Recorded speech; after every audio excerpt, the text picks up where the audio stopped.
साहब से यहाँ से जाने के बाद क्या अमिताभ बच्चन को मिलाएंगे कभी भी? उनकी इच्छा है, वो आएंगे तो आएंगे।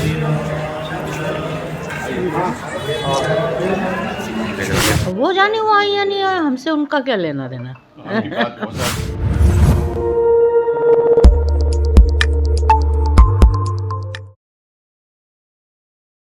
नमस्कार, सत श्री अकाल। आप देख रहे हैं सोसाइटी। मैं देवेंद्र सिंह लड्डू। इस वक्त मैं सिखों के 10वें गुरु गोविंद सिंह महाराज की जन्मस्थली में अभी बॉलीवुड के बादशाह शहंशाह कहे जाने वाले अमिताभ बच्चन के साढ़ू और जया बच्चन की बहन यानी राजीव वर्मा और रीता वर्मा इसी तखत साहिब में आते हैं और दर्शन कर गुरुजी से आशीष लेते हैं। ऐसा पहला मौका है कि अमिताभ बच्चन के दोनों परिवार इस तखत साहिब पे आते हैं और एक आप आनंदित माहौल में गुरुजी से आशीष लेकर मन भाव विभोर हो गया।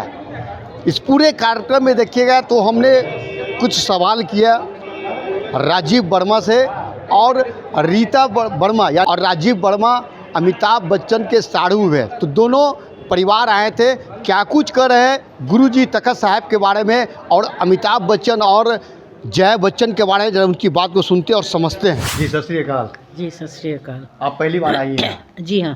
कैसा लगा ये बात? अच्छा ही लगा, बहुत ही अच्छा लगा। अच्छा नहीं लगा, बहुत अच्छा लगा जी। अच्छा लगता ही है गुरुद्वारे में। एक तो यहाँ की साफ़ सफाई और अनुशासन और जो अंदर से सबके मन में जो एक भक्ति है, कोई भी किसी भी वर्ग का व्यक्ति है, सब एक जैसे हो जाते हैं। वो सबसे बड़ी यहाँ की उपलब्धि है कि कोई ऊंचा नहीं, कोई नीचा नहीं। जैसे कि मैंने सुना है कार सेवा करते हैं, बड़े बड़े लोग गाड़ियों से आते हैं और जूता पॉलिश करते हैं, सफाई करते हैं। कितनी बड़ी बात है। हम आसपास इतने ज़्यादा हम भेदभाव देखते हैं, तो यहाँ आके तो कुछ ऐसा है ही नहीं। तो गुरुद्वारे की एक पवित्रता अलग ही है। जया बच्चन जी आएंगी? अब वो जाने वो आए या नहीं आए, हमसे उनका क्या लेना देना। आप यहाँ के बारे में बताएंगे? कहाँ के? यहाँ तखत साहिब के बारे में। नहीं, उनको मालूम होगा, ऐसा तो है नहीं, हमारे बताने से क्या होगा, उनको तो सब मालूम है। इससे तो हमारा एक तरह से जुड़ाव है कि मेरी माता जी जो हैं उनकी पैदाइश दानापुर में हुई थी, तो पहली बार हम आए तो हम ज़रूर जाएंगे। उन्होंने हमसे कहा है आप ज़रूर जाइएगा, दानापुर टच करके आइएगा। मैं सत श्री अकाल। सत श्री अकाल। तखत साहिब आया है पहली बार, कैसा? जी जी जी जी। मेरे ख्याल में पता नहीं कब से, कितने समय से मुझे इच्छा थी पटना आने की और पटना साहिब आके दर्शन करने की, और आज ये पूरी हुई है। हमारे हम लोगों की बहुत समय से यही इच्छा रही है। हम लोग अमृतसर गए, नाभा गए, आनंद साहब गए, भोपाल में भी जाते रहते हैं जब भी, और हमें हमेशा गुरुद्वारे में जाकर और ऐसे तीर्थ स्थलों में जाकर बड़ा अच्छा लगता है। बहुत ही मन प्रसन्न होता है, मन शांत हो जाता है। बहुत सी जो समस्याएं हैं उनका समाधान अपने आप मिल जाता है। ये तीर्थ स्थानों की हमेशा से एक वरदान रहा है भक्तों पर। और पटना तो वैसे भी आना था क्योंकि ये हमारा बड़ा ऐतिहासिक पौराणिक शहर है, जिसका इतिहास में हमेशा हमने वर्णन सुना है, उसके बारे में, उसके वैशाली के बारे में, नालंदा के बारे में। तो वो सारी इच्छाएं मुझे लगता है कि इस समय पूरी हो जाएंगी। दर्शन तो ज़रूर हो जाएंगे, लेकिन विस्तृत रूप से इत्मीनान से जब आएंगे, मेरे ख्याल में दोबारा जब आएंगे तब जाकर वो एक और भी जो अंदर से एक क्षुधा रहती है, एक भूख रहती है, वो शांत होगी।